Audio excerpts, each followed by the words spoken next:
Hi, welcome. It's Margaret Seconded, and welcome. Thank you for joining me today. So today we're going to talk about the feng shui of interior, something like interior designing. What is the feng shui view of on ceilings, on our interior ceilings? Is it a good idea to have decorative features on your home's ceilings? Let's find out today. It's quite tempting when you look around and then you find model homes, interior designs, and of new houses to go for some of the nice features or modern features to integrate into your own home. There are quite a few ceiling designs that are very attractive, and can really enhance a room significantly. But in the interest of feng shui, it's best to just keep the ceilings simple. So when we want to choose basic, when we want to choose patterns and design, go for the basic one and the circular patterns rather than the angular or the designs that are just too elaborate. Okay. So what are some of the design features that you kind of have to be on the lookout for? And like I said, let's just keep the ceilings simple. Okay, so some of the designs are, of course, one of the main things that you have to be aware of, that is ceiling should not be too low, as wealth will be lost and nothing can benefit. On the same token, we should not also be looking at installing sloping or slanted ceilings. Okay, now what other features should we be on the lookout for? Say something like this. There are slanting ceilings, especially in our major rooms or in an overall design. Okay, what other feature is the overhead beams.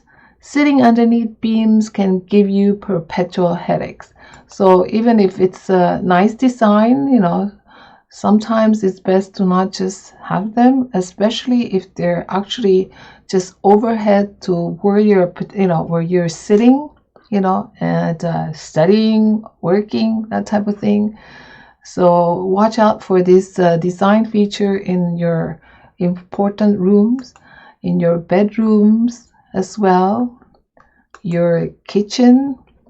Okay, if you guys have actually watched my kitchen rules, you can spot also the double whammy here in this slide, like the water and fire clash in this photo as well. So a soil first, as well as the overhead beam, you're looking at also the fire and water clash here. So it's like a double whammy. And what else? Like here in this particular bedroom, I'm not sure the design feature of this overhead wavy beams is such a good idea. And likewise with the fan just directly above where you're sleeping. So, okay, one particular thing to note of is to not have beams running across the door. Okay, so it can cause sachi. All these beams can actually cause sachi. Another thing that you have to actually be aware of, like I said, keep the ceiling simple, is not to have glass openings or skylights such as this. Doesn't really bode well for the feng shui.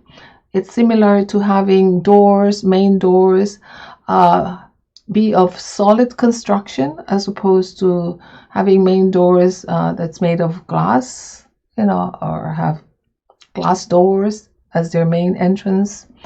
Okay, so what else do we have to look out for? So sometimes you might find this skylights and slanted ceilings or sloping ceilings in your bedrooms or in your study room. So preferably just have a flat ceiling, when it comes to feng shui, in the interest of not having any of this shachi come with you or pressing or negative energy pressing down on you.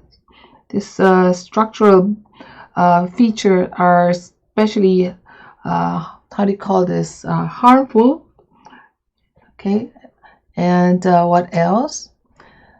So strenuously avoid sloping ceilings, especially where the lower end of the slope is where the door is located. As you can see here in this photo, the slope is towards a door. So, just try to avoid having the sloping ceilings, coming down straight at the door. Okay, like in this picture, there's just too many edges, way too many poison arrows and beams. Eating while seated under these exposed beams distracts the mind and causes chi to become unbalanced. Health and appetite suffer as a result of this as well. It's best to conceal the beams with a false ceiling if you can, or use creeper plants. As we are sitting under these exposed beams can cause constant headaches, especially if you're sitting there for quite a while as well. Okay, so mind you, it's better to just avoid all this internal sachi and negative energies aiming at you. Now let's take a look at this particular bedroom here. Can you spot the Feng Shui no-nos? Okay, there are quite a few of them. Okay, so it's similar to this particular, as you can see here, you can see the skylight straight, looking over the bed. Okay, there's also a door. So you have other energies, negative energies coming at you. Let's take a look at this slide. There's more than just double whammies here. There's the beams over the bed.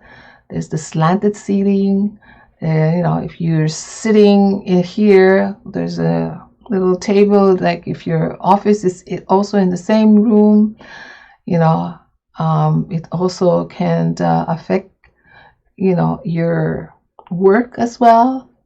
Sleeping directly in the path of oncoming chi as well here. So there's also, mind you, I don't think there's a solid headboard here, and there's not a solid bed frame as well. So there's a few things that's not so, particularly great in this room.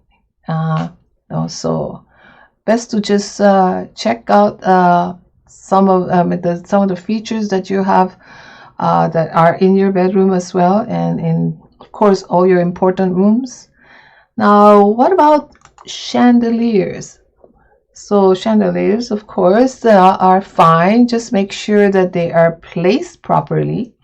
Use them to raise the chi energy of cramped spaces or foyers that need vital energy. I've suggested before that sometimes you can remedy the energy, of how do you call it, that is in an area between the main door and the stairs as well. If you've listened to some of my other videos, my video on stairs, light is actually one of the remedy or option that you can use.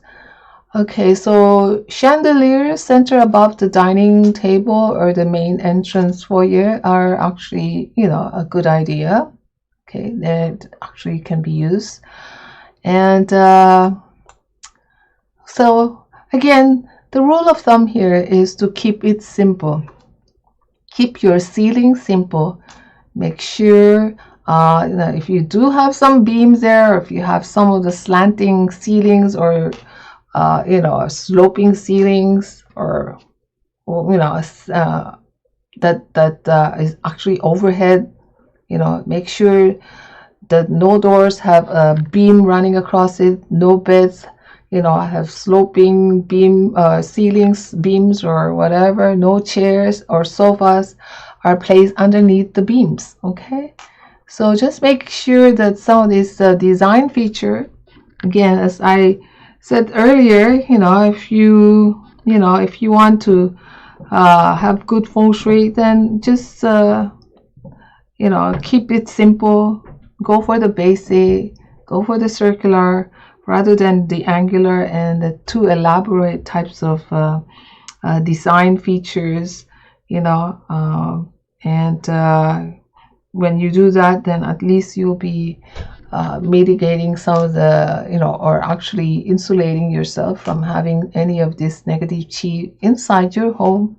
Okay, so again, it's Margaret. I thank you for joining me, and I hope that you will join me again in my future videos. And please like and subscribe to our channel. Okay, so it's bye bye. It's bye bye for now. Thank you.